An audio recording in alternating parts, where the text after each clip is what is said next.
Avez-vous déjà fait des prières audacieuses? Oui. Des prières où on ne sait pas trop où ça va nous mener si jamais Dieu y répond. Je pense que c'est le propre d'un chrétien, justement, de faire à un moment donné de sa vie des prières audacieuses parce qu'on veut grandir, on veut se mettre à son service, etc., etc.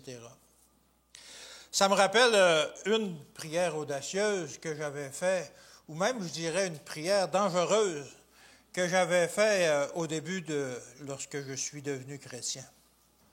Alors, j'étais actionnaire d'une compagnie qui était un des principaux actionnaires. Et puis, ça allait bien. On travaillait sur la construction, ça allait très bien. Mais je n'aimais pas la façon dont mes associés menaient les affaires. Et puis, ils cherchaient toujours à voir le monde, etc., et faire des choses qui étaient pas correctes. Alors, à un moment donné, j'ai dit, « Seigneur, je veux sortir de cette compagnie-là. Il faut que tu me sortes de cette compagnie-là. » Et j'étais sérieux. Je priais vraiment pour, même si ça allait avoir des effets sur ma vie, car j'aurais dû me trouver un autre travail, etc. Je priais sincèrement pour que Dieu m'aide à sortir de cette compagnie-là. Et la semaine d'après, la compagnie est en faillite. Alors là, mais j'ai dit, c'était pas à cause qu'il y avait un problème financier ou quoi, mais il y a un des associés qui était devenu un peu... Il était bipolaire et puis il était parti en tout cas. Et puis alors, on ne pouvait plus administrer la compagnie. Alors, la compagnie est venue en faillite. Mais j'ai dit à Dieu, mais c'est pas ça que je t'ai demandé, Seigneur. Je t'ai pas demandé que la compagnie fasse faillite parce que ça avait quand même une grosse perte monétaire pour moi. Mais il dit, est-ce que j'ai répondu à ta prière? Ben oui. Est-ce que tu as déjà manqué de quelque chose? Non. Il n'y a plus que dire, gloire à Dieu. Et puis, Dieu répond parfois à nos prières de façon qu'on ne s'attend pas. Et on va dire que c'est ça, à ce moment-là, qu'on fait des prières dangereuses, justement, parce qu'on ne sait pas la façon dont Dieu va nous répondre et que ça peut apporter de grands changements dans notre vie parfois. Je suis sûr que parmi vous, plusieurs d'entre vous ont fait de ces prières audacieuses un moment de votre vie. Il y a beaucoup d'immigrants ici et j'imagine que dans votre pays, à un moment donné, vous vous dites, est-ce qu'on va immigrer, est-ce qu'on va faire ci, est-ce qu'on va faire ça? Et Dieu vous a amené ici, et je dis gloire à Dieu, mais j'imagine que ça a dû apporter des grands moments d'incertitude dans votre vie, et vous arrivez devant on ne sait pas quoi, et etc., etc. Mais tout ça pour la gloire de Dieu, vous êtes là aujourd'hui, on est content de vous accueillir, on a besoin de vous. Alors justement, j'ai dit, wow, Seigneur, c'est pas ça que je voulais, là, je voulais pas que la compagnie fasse faillite. Et il y en a d'autres aussi qui ont eu le même propos à un moment donné. On retrouve de ces exemples-là dans la Bible. Par exemple, il y a des personnes qui ont fait des prières audacieuses puis même dangereuses. Dans Exode 2, verset 23, ça dit ceci. « Longtemps après, le roi d'Égypte mourut. Et les enfants d'Israël gémissaient encore sous la servitude et poussaient des cris. Ces cris que leur arrachait la servitude montèrent jusqu'à Dieu. » Et au verset 24 et 25, ça nous dit que Dieu entendit leurs gémissements et se souvint de son alliance avec Abraham, Isaac et Jacob. Dieu regarda les enfants d'Israël et il en eut compassion. C'est un peu l'étude que l'on fait présentement dans notre école du sabbat. La délivrance des Égyptiens, des Hébreux au pays d'Égypte. Et on voit que ça ne s'est pas nécessairement passé de toute facilité. On parlait aujourd'hui justement des plaies qui sont tombées sur le pays d'Égypte. Les Hébreux y ont goûté un peu. Mais finalement, ils sont quand même sortis d'Égypte. Dieu les a fait sortir d'Égypte. Mais ça n'a pas été facile justement pour le peuple hébreu. Ils se ramassaient justement devant l'inconnu, devant peut-être la perte de leur sûreté, de leur assurance qu'ils avaient au pays d'Égypte, de leur citoyenneté, etc., qui leur garantissait au moins la nourriture et tout ça. Et dans Exode 16 au verset 3, on retrouve justement des regrets d'avoir fait cette prière-là, cette prière audacieuse. Exode 16 au verset 3, ça dit ceci. Les enfants d'Israël leur dit, que ne sommes-nous pas morts par la main de l'Éternel dans le pays d'Égypte, quand nous étions assis près des pots de viande, quand nous mangions du pain à satiété, car vous nous avez menés dans ce désert pour nous faire mourir de faim, toute cette multitude. Alors on manquait de nourriture, on commençait à trouver que le trajet était trop long pour se rendre en terre promise. On se retrouvait devant l'inconnu. Quand est-ce qu'on va arriver? Qu'est-ce qu'on va manger? Qu'est-ce qu'on va boire? Et à ce moment-là, on regrettait un peu la prière audacieuse qu'on avait faite lorsqu'on était en Égypte et qu'on était mal pris dans cette situation-là. Tout comme moi, j'étais mal pris dans cette compagnie-là et que je voulais qu'on m'en sorte. Mais par contre, là, on voyait que la façon dont Dieu répondait à leurs prières, c'était pas facile. Dieu aurait pu envoyer des bulldozers pour faire une route directement jusqu'en Canaan. Et d'ailleurs, ils sont allés directement en Canaan. Ça a pris quelques semaines ou quelques mois, ça n'a pas été long, mais ils n'étaient pas prêts à y entrer. Ils devaient justement passer du temps pour réapprendre à connaître Dieu et sortir surtout l'Égypte des Hébreux, alors que les Hébreux étaient sortis d'Égypte. Et on retrouve aussi durant leur errance un peu plus tard, dans Nombre 11 au verset 20, Nombre 11 au verset 20, la dernière partie, « Pourquoi qu'on est sorti du pays d'Égypte, alors qu'on ne voulait pas, qu'on se rendait compte que le trajet était difficile et que les gens maintenant disaient, « Mais pourquoi qu'on est parti de là? » J'imagine aussi qu'il y a des gens qui ont changé de pays, etc. Et à un moment donné, vous vous demandez, peut-être, pourquoi qu'on n'est pas resté avec nos familles, etc., etc. Alors, c'est un peu normal, ce cheminement-là que l'on fait parfois dans notre vie chrétienne, où on veut grandir, où on veut aller de plus en plus vers Dieu, et où ça nous demande des sacrifices, ça nous demande des bouleversements, ça nous demande des changements. En réalité, même à un moment donné de leur vie, les Hébreux se sont demandé, mais pourquoi qu'on a fait cette prière-là? Pourquoi qu'on a demandé à Dieu de nous sortir de là? On aurait dû rester là-bas, même si les conditions n'étaient pas parfaites. Au moins, c'était moins difficile que là. Il y avait moins de sécurité, etc. Et on voulait retourner en Égypte. Est-ce qu'on est aujourd'hui différent des Israélites que Moïse a fait sortir d'Égypte? C'est la question. On aime bien le penser parce que nous, on connaît toute cette histoire-là. Nous, on a une vie, on n'est pas esclaves, etc. Est-ce qu'on est vraiment différent des Israélites à ce moment-là? On aime penser que oui, mais en réalité, souvent, on n'est pas différent. On a une belle vie, on a une vie qui est quand même agréable, on a tout ce qu'il nous faut, on a des maisons, des autos, et puis on se dit qu'avec toutes les opportunités qu'il y a ici, si jamais il y a quelque chose qui ne fonctionne pas dans notre vie, si notre métier ou quoi que ce soit, ça ne va pas, on va faire d'autres choses. Alors on a un plan B, on a un plan C, puis on a un plan D, normalement, dans notre vie. On sait qu'on a tout ici dans notre pays pour, justement, ne pas avoir de problème. Alors peut-être que parfois on n'a pas envie justement de faire des prières audacieuses ou des prières dangereuses. On aime notre confort et on veut le conserver. Alors est-ce qu'on est différent des Israélites? On n'est pas vraiment différent. Parfois on voudrait faire des prières dangereuses, des prières audacieuses, mais on n'ose pas trop parce qu'on ne veut pas que ça dérange notre confort.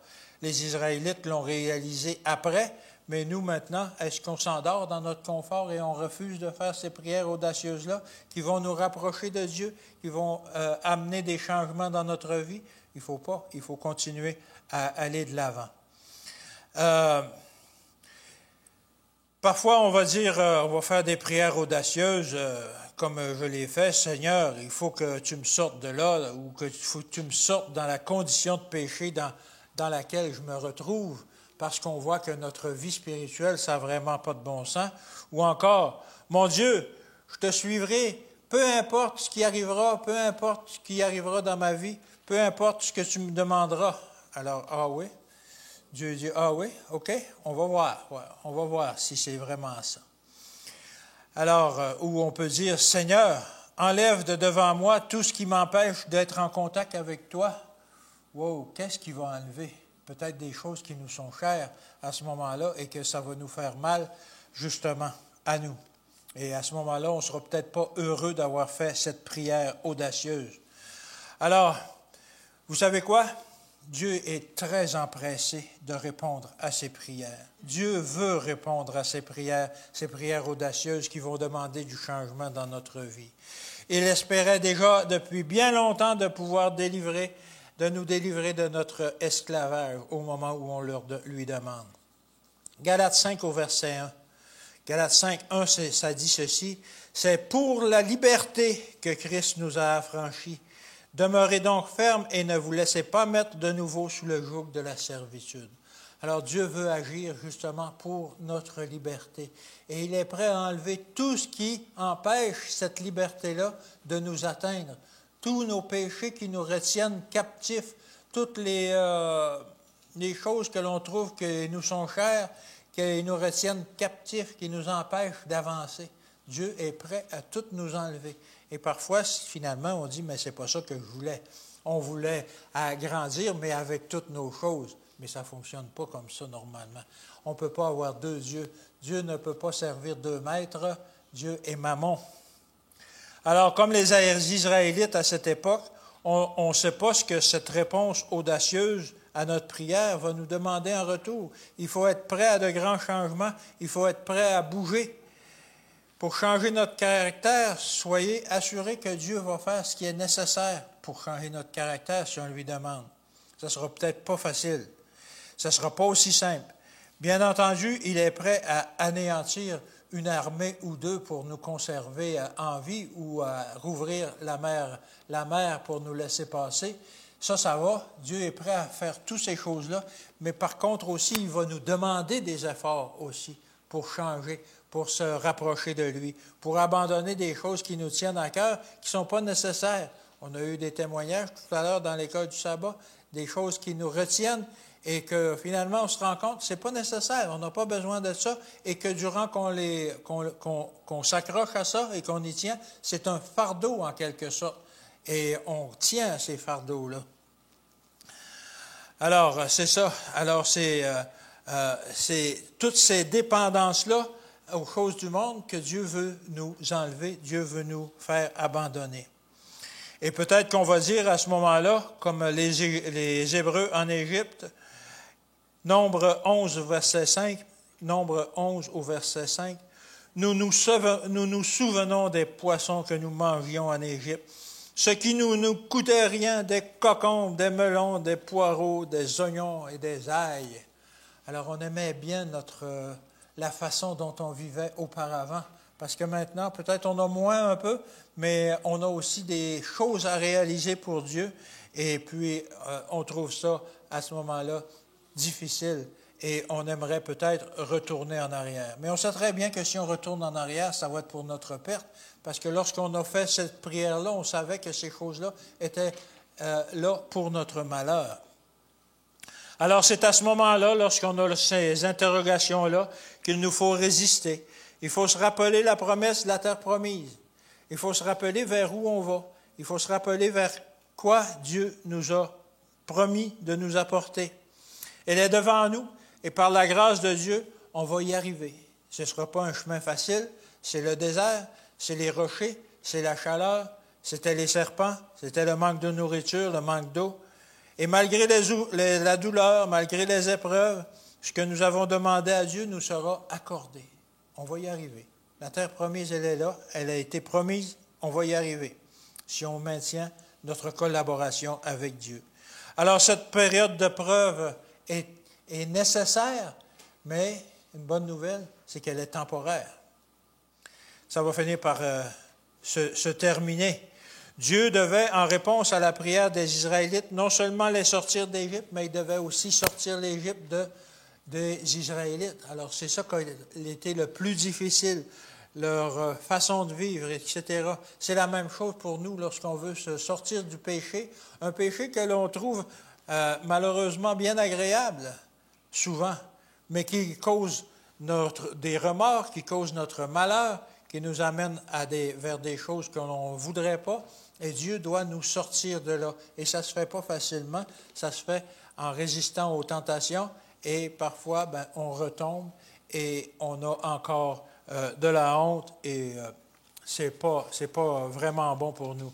Alors Dieu veut mettre tout en place pour que nous sortions justement l'Égypte de nous. L'Égypte qui représente les péchés, bien entendu.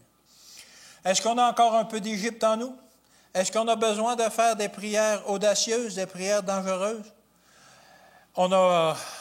Est-ce qu'on n'a pas encore affronté la chaleur brûlante du désert qui consommera bientôt tous ces malheurs, toutes ces mauvaises choses qu'il y a en nous? C'est sûr qu'on va trouver probablement qu'il fait très chaud si on fait ces prières-là et que le prix à payer pour avoir fait ces prières-là va nous sembler trop élevé, mais à la longue, en marchant avec Dieu à ce moment-là, on va finir par nous être transformés et de devenir de plus en plus semblables à Jésus. Il existe plusieurs prières dangereuses qu'on peut faire. Je vais vous en donner quelques exemples. Vous avez sûrement vos propres exemples, mais on va en donner quelques exemples. On pourrait dire, mon Dieu, enseigne-moi l'humilité. Parfois, on trouve que notre caractère est trop prompt, on est trop prompt à répondre, et parfois, ça nous amène à répondre, à faire de la peine aux autres ou quelque chose comme ça. Et on va dire à Dieu, mon Dieu, enseigne-moi l'humilité. Alors, qu'est-ce qui va se produire? Si nous faisons une telle prière avec ferveur, ce qui est juste qu'on doit faire, Proverbe 6 au verset 16 nous dit, 16 et 17, Proverbe 6, « Il y a 6 choses que est l'Éternel, et même 7 qu'il a en horreur. Les yeux hautains, ceux qui ne sont pas humbles, la langue menteuse, les mains qui répandent le sang, etc. » Alors, il est possible qu'on ne tardera pas, si on fait cette prière-là, de nous rendre plus humbles, à entendre toutes sortes de choses qui se disent sur notre dos, derrière nous. « Ah, t'es pas si bon que ça. » etc., etc. Et on va se sentir rabaissé par tous ces gens-là qui vont faire des fausses accusations contre nous, etc. Mais on n'est pas les premiers à qui ça arrive. Jésus a eu plein son lot de fausses accusations. C'est par la souffrance, c'est par les épreuves qu'il a appris, Jésus. Et on ne s'est pas... on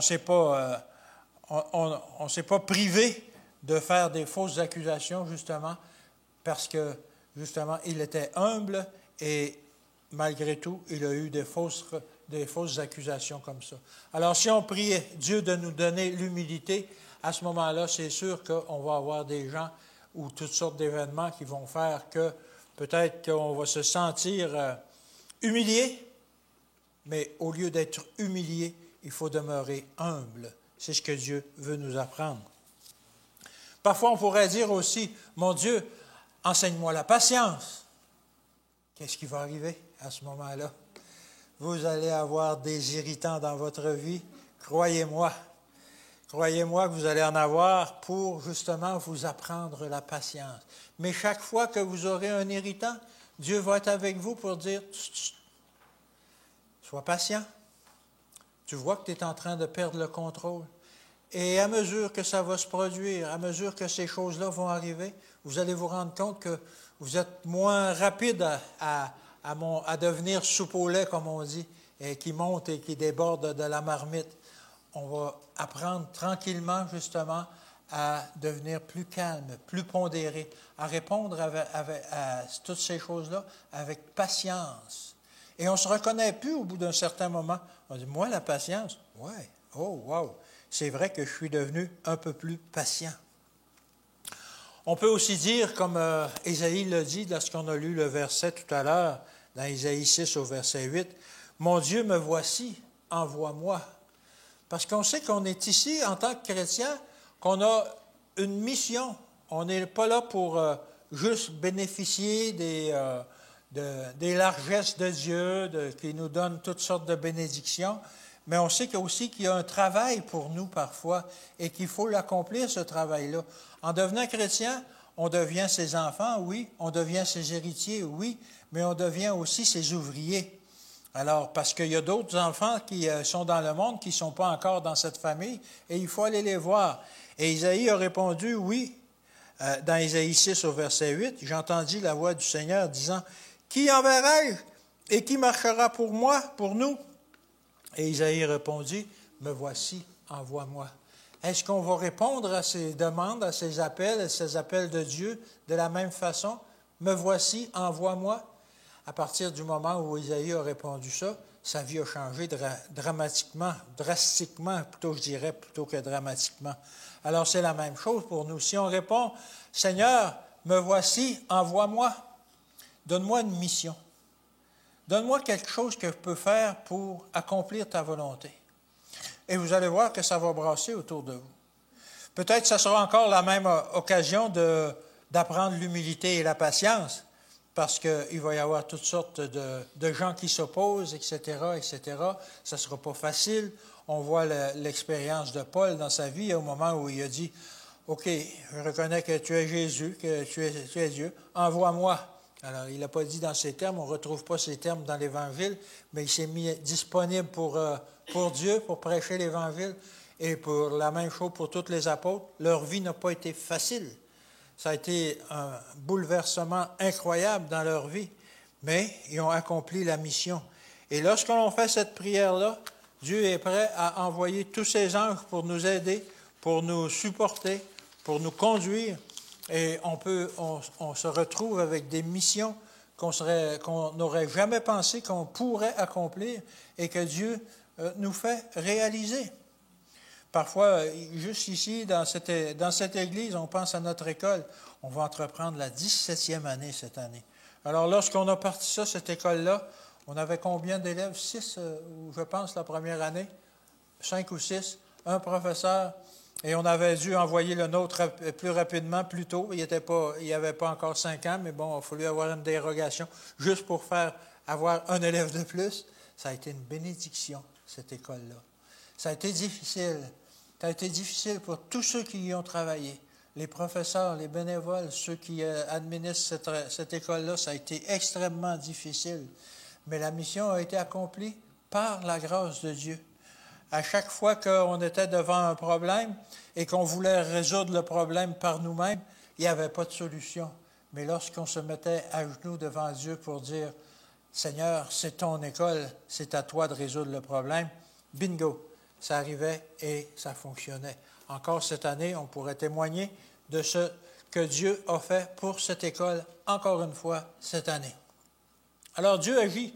Lorsque l'on dit « Seigneur, envoie-moi », comme toutes ces personnes-là qui ont dit « Oui, OK, on va aller pour cette école-là, on va aller comme professeur, on va aller comme bénévole, on va aller comme dirigeant. » Dieu est prêt à tout bouleverser pour qu'on puisse accomplir la mission. Alors, comme je le dis encore une fois, je le répète, c'est pas facile, mais Dieu est là. Et après ça, on se dit « Seigneur, tu es vraiment un grand Dieu de nous avoir conduits jusque-là, malgré nos peurs, malgré nos appréhensions, malgré nos peurs financières, peu importe comment on va s'en sortir, Dieu fait que les choses peuvent arriver. » Alors, je vous invite à faire cette prière-là. « Seigneur, me voici, je suis là, je suis disponible. Oui, j'ai un travail, oui, j'ai des choses à faire, j'ai une famille, mais envoie-moi, trouve-moi quelque chose que je peux accomplir ici, dans mon église, dans mon milieu. » Et il va vous en trouver et vous allez pouvoir dire « Gloire à Dieu ». On peut faire d'autres prières, par exemple. Souvent, on veut aider les gens. On veut aider les gens, par exemple, on se dit, il y a peut-être des itinérants à Saint-Georges. Il y a peut-être des gens qui sont pauvres, qu'on peut aider. Comment est-ce qu'on peut les aider? Et je lisais justement un livre où, il nous disait qu'avant de commencer des œuvres charitables, il faut commencer à trouver qu'est-ce que les gens ont besoin. Est-ce que les gens ont besoin de nourriture? Est-ce que les gens ont besoin d'une oreille? Est-ce que pour pouvoir parler? Est-ce que les gens ont besoin d'un logement, etc.? Il disait de faire sinon, ça devient du colonialisme, comme on dit. Toi, tu as besoin de ça, là. Puis là, on s'en va, puis on lui donne ça. Non, c'est pas ça qu'il a besoin. Ah, OK. Ben, là, à ce moment-là, on dit, ben nos œuvres charitables, ça ne fonctionne pas. Parce qu'on n'a pas bien compris qu'est-ce que les gens ont besoin. Alors peut-être qu'on pourrait demander, Seigneur, mon Dieu, aide-moi à comprendre le besoin des pauvres. Et peut-être qu'à ce moment-là, pour comprendre le besoin des pauvres, Dieu va tout nous enlever, qu'on devienne pauvres nous aussi. C'est dangereux, c'est audacieux. Ça peut arriver, mais on sait que par cette expérience-là qu'il va provoquer chez nous, on va comprendre que Dieu pourvoit et que malgré notre pauvreté, malgré qu'on manque de tout, Dieu nous donne, on a tout ce qu'on a besoin. Et à ce moment-là, on devient un témoignage vivant auprès de ceux à qui on a à témoigner pour leur dire, regardez, je ne suis pas mieux que vous, mais je sais une chose, c'est que j'ai un Dieu puissant, j'ai un Dieu qui peut permettre qu'on passe à travers de tout ça et qui donne ce qu'on a besoin. Dieu nous promet du pain, il ne promet pas du beurre de pinot dessus. Alors, c'est ça. Alors, il nous promet ce qu'on a besoin. On peut dire aussi, mon Dieu, rends-moi semblable à Jésus. Honnêtement, cette prière-là, ça peut être très difficile pour notre vie. Du moins, la vie telle qu'on s'attend de la mener. Parce qu'on s'attend à avoir une belle vie ici et puis tout ça. Mais comment vivait Jésus? Comment a-t-il appris justement l'humilité? Comment vivait-il la pauvreté? Parce qu'il était pauvre. Il n'y avait rien. Il n'y avait pas un gros portefeuille derrière lui. Il devait aller à la pêche pour trouver une pièce dans la bouche du poisson pour payer des choses, son droit d'entrer dans une ville, je pense. Alors, il n'y avait rien, mais Dieu l'a tout le temps supporté. Et est-ce qu'on doit apprendre justement, aller jusqu'à apprendre à être comme Jésus dans ces choses-là, où on va se détacher des choses matérielles? Mais plus encore, Jésus était complètement dépendant spirituellement de Dieu. Jésus ne savait pas le matin où il allait aller, qui il allait rencontrer, ce qu'il avait faire. Il n'y avait pas d'agenda pour décrire, à telle heure ça sonne, tu as un rendez-vous à tel endroit avec telle personne. Non. Jésus se laissait guider entièrement, chaque jour, par le Saint-Esprit qui lui disait, OK, marche vers cette ville, va rencontrer un tel personnage, va rencontrer la foule, va faire une prédication, etc. Jésus n'avait pas d'agenda. Nous, on a des agendas. On a même des agendas électroniques aujourd'hui pour ne pas oublier nos rendez-vous parce que c'est tellement important. Mais nos rendez-vous, c'est quoi? C'est un rendez-vous sur le dentiste, c'est un rendez-vous avec la banque. Dieu avait rendez-vous avec des gens avec qui il devait partager justement l'amour de Dieu et leur montrer la vie éternelle.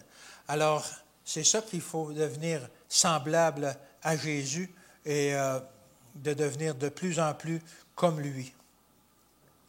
1 Pierre 1, versets 6 et 7 nous dit ceci. 1 Pierre 1, versets 6 et 7. C'est là ce qui fait votre joie. Quoique maintenant, puisqu'il le faut, vous soyez attristés pour un peu de temps par diverses épreuves, afin que l'épreuve de votre foi, plus précieuse que l'or périssable, qui cependant est éprouvée par le feu, ait pour résultat la louange, la gloire, l'honneur, lorsque Jésus apparaîtra. Alors, toutes ces épreuves-là que l'on peut vivre aujourd'hui vont faire que ça va nous façonner. C'est comme l'or qui est éprouvé par le feu, et puis on va justement louer Dieu de tout ça. Une autre prière audacieuse ou dangereuse qu'on peut faire, c'est de dire « Seigneur, augmente ma foi ». Alors là, vous pouvez vous attendre qu'il va laisser de la place à Satan pour nous tenter, pour nous faire voir toutes sortes de choses, des nouvelles doctrines, des choses attrayantes qui vont nous dire ouais, et puis tu pourrais aller vers là, etc. Mais en même temps, on a sa parole à laquelle il faut s'accrocher pour rechercher les vraies choses et puis augmenter notre foi aussi. On va peut-être se retrouver avec des épreuves dans notre vie et on va se retrouver avec des épreuves qui nous découragent. Mais il faut justement passer à travers. C'est un mal nécessaire que notre foi soit testée. Non pas pour que Dieu connaisse le niveau de notre foi, mais pour que nous-mêmes, nous connaissions le niveau de notre foi. Est-ce qu'on reste accroché lorsqu'on a des épreuves? Est-ce que l'on se tourne vers Dieu lorsqu'on a des épreuves dans notre vie? Ou est-ce qu'on essaye de mettre notre foi en nous-mêmes plutôt qu'en Dieu? Il faut vraiment se tourner vers Dieu et que notre foi soit éprouvée par le feu. Et c'est pas, on ne sera pas les seuls et on ne sera pas les premiers à qui ce sera arrivé. On peut penser à Job, on peut penser à Abraham, etc., etc. Et leur foi a été éprouvée. Et parfois, ils ont pas bien mené le combat et ils ont eu de la difficulté. On peut aussi faire la prière. Mon Dieu, donne-moi la victoire sur le péché et la tentation. Alors, qu'est-ce qui va nous arriver? De plus en plus de tentations. Pour que ça devienne un automatisme de résister, justement. Pour que ça devienne un automatisme de s'accrocher à Jésus lorsqu'on n'en peut plus, puis que l'on dit « Ah Seigneur, c'est trop tentant. » On voudrait ça. Puis ça serait bien pour notre petit bonheur personnel. Mais Dieu nous dit « Non, il faut résister à la tentation. » Et il va être là pour nous aider, si on lui demande. Je prenais l'exemple, j'ai un ami qui voudrait arrêter de fumer, et puis qui y réussit parfois. Il fait 1 semaine, 2 semaines, il va faire un bout, et il réussit. Puis il dit, Seigneur, il m'aide. Le Seigneur, Dieu m'aide à résister à la tentation, jusqu'au moment où il embarque dans son auto, il s'en va au dépanneur, s'achète un paquet de cigarettes. Alors Dieu n'est plus là. Dieu était là pour l'aider à résister. Mais lorsque l'on a décidé que l'on allait chuter, que l'on s'en va, puis qu'on achète un paquet parce que c'est trop difficile, je parle de fumage, mais ça peut être n'importe quelle chose, lorsqu'on met le pied et qu'on embarque dans la tentation, Dieu n'est plus là, à moins qu'on lui dise, Seigneur, sors-moi de là. Mais effectivement, si on demande à Dieu de nous aider à vaincre le péché et la tentation, on va en avoir des tentations. Mais Dieu va être là continuellement pour nous aider à les repousser. Il y a plein d'autres prières audacieuses qu'on peut faire, mais il y en a qui sont aussi extrêmement dangereuses. Je me souviens quand j'ai fait ma première prière dangereuse. Je dirais pas juste audacieuse, je dirais dangereuse. Pourquoi? Parce que ça risquait de mettre ma famille dans un sérieux pétrin. Et puis, c'est pas ça que je voulais. Alors, cette prière dangereuse-là, je l'ai faite lorsque j'étais un tout jeune chrétien. Ça fait 36 ans environ, 36 ans déjà. Et je suis content que Dieu n'ait pas encore répondu à ma prière. Mais je sais qu'il va le faire un jour. Et je vous explique. Alors, cette prière-là me vient d'une histoire que j'avais entendue à l'époque. Elle se passait, c'était l'histoire d'un homme en France, un nouveau converti qui était adventiste, et puis que c'était durant le temps de la Deuxième Guerre mondiale. Et puis, bien qu'il rejetait la violence, et avec la guerre qu'il y avait, il n'avait pas le choix, il s'est senti appelé à faire partie de la résistance. Et puis donc de mener des opérations qui devaient coûter des vies humaines, etc., à l'ennemi, etc. Alors, c'était pas sans inquiéter sa famille, sa fille en particulier, qui se disait Seigneur, comment est-ce qu'on peut être adventiste et accepter d'aller à la guerre? Est-ce que mon père, il va être sauvé? Est-ce que mon père, il va passer à travers ça? Comment est-ce que tu vas régler ça? Et puis d'autant plus qu'il y avait encore des transformations à faire dans sa vie elle se disait, il fumait encore, il prenait encore de la boisson. Mais en tout cas, ce qui devait arriver arriva. Un jour, il a été pris par les Allemands et il a été fusillé. Et à ce moment-là, on a envoyé à sa famille le peu de possessions qu'il y avait et quelques objets qu'il y avait dans ses poches et ses vêtements. Et un jour, sa fille en pleurs mettait de l'ordre dans ses vêtements, dans ses effets personnels, et elle s'est rendue compte que dans la doublure de son manteau, il y avait un papier, il y avait quelque chose. Alors, elle a pris ses ciseaux, elle a décousu la doublure, et elle a trouvé justement un papier où c'était une prière qui était inscrite. C'était une prière qui disait tout simplement, une seule phrase, « Seigneur, prends ma vie au moment où je serai le plus près de toi. » Alors elle s'est sentie rassurée, elle s'est sentie que Dieu avait pris sa vie justement au moment où il était le plus près de lui, où il était en sûreté dans ses bras, où le salut était assuré pour lui. Peu importe les choses qui lui restaient à transformer dans sa vie, Dieu, il avait fait cette prière-là et il savait maintenant, sa famille savait et lui aussi savait qu'il était en sûreté pour que lorsque Jésus revienne, il soit parmi les élus. Mais moi, étant nouveau chrétien, puis j'étais quand même près de Jésus, j'aimais beaucoup Jésus à ce moment-là. J'ai longtemps réfléchi à cette prière, puis à toutes les implications en me demandant, est-ce que j'oserais faire cette prière? Parce que si je fais cette prière et que Dieu juge que c'est maintenant le moment où je suis le plus près de lui, je meurs. Qu'arrive-t-il de ma famille? J'avais 3 petits-enfants, tout jeunes. Est-ce que j'aurais l'audace de faire cette prière-là maintenant? J'y ai réfléchi longtemps. Je n'osais pas, parce que je ne voulais pas mourir. J'aimais Dieu, j'étais prêt à aller le rencontrer même, mais je ne voulais pas laisser ma famille, etc., dans la misère et tout ça. J'ai finalement fait cette prière-là. Seigneur, prends-moi au moment où je serai le plus près de toi. Et je ne suis pas mort, je suis encore là. Je suis content que Dieu n'ait pas encore répondu à ma prière. Mais au cours de ma vie, cette prière-là m'a maintenu. Parce que il y a des moments, comme vous, comme la plupart des chrétiens, où on est down. On se demande, on se pose des questions. Seigneur, est-ce que tu existes vraiment? Est-ce que tout ce que je crois là, c'est réel ou pas? C'est normal qu'on ait des moments comme ça. Mais à chaque fois que j'avais ces moments-là de découragement, je me disais, Dieu attend encore au moment où je vais être plus près de lui. J'avais cette foi-là, dans cette prière-là que j'avais faite, qui me disait, demain, je vais revenir vers Dieu, parce que lorsque j'étais près de lui, lorsque j'étais plus jeune, il ne m'a pas pris.